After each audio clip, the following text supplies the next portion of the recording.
pendant ce temps, nous avons malheureusement, comme l'évoquait Yvon tout à l'heure, des compatriotes qui pensent que l'organisation de législatives par la dictature permettrait, comme l'aurait dit M. Jean-Yves Le Drian dans sa réponse à la question écrite du vice-président de l'Assemblée nationale à propos de la crise au Gabon, que ces élections législatives permettraient de réconcilier le Gabonais. C'est une erreur, c'est une grossière erreur.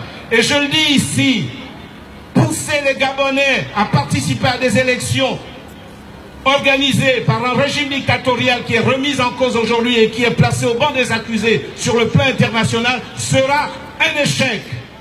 Ils prétendent dégraisser la fonction publique. Le dernier pseudo-conseil des ministres de ce régime prétend dégraisser la fonction publique en renvoyant à leur pénate, à leur domicile, quelques milliers de fonctionnaires. Eh bien, ce sera un échec. Tous les financements expédiés au Gabon par les différentes organisations internationales, le FMI, l'Agence française de développement, n'apporteront rien à ce régime. Absolument rien. Ils ont démontré leur capacité pendant 7 ans à gérer près de 30 000 milliards de francs CFA. Aucune école n'est sortie de terre. Il n'y a aucun dispensaire neuf sur le territoire. Des milliers de gens meurent dans des conditions inacceptables, et particulièrement la région de l'Ogooué-Maritime, qui a fourni le lait de la République pendant 60 ans au Gabon, est dans un état sinistré à nul autre pareil aujourd'hui.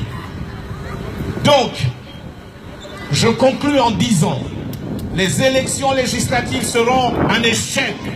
Le dégraissage de la fonction publique sera un échec.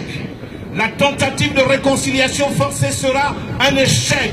Tant que la volonté du peuple gabonais ne sera pas prise en compte, tant que le choix du peuple gabonais ne sera pas pris en compte, toute démarche imposée par le régime dictatorial ou leurs amis dans l'ombre seront des échecs.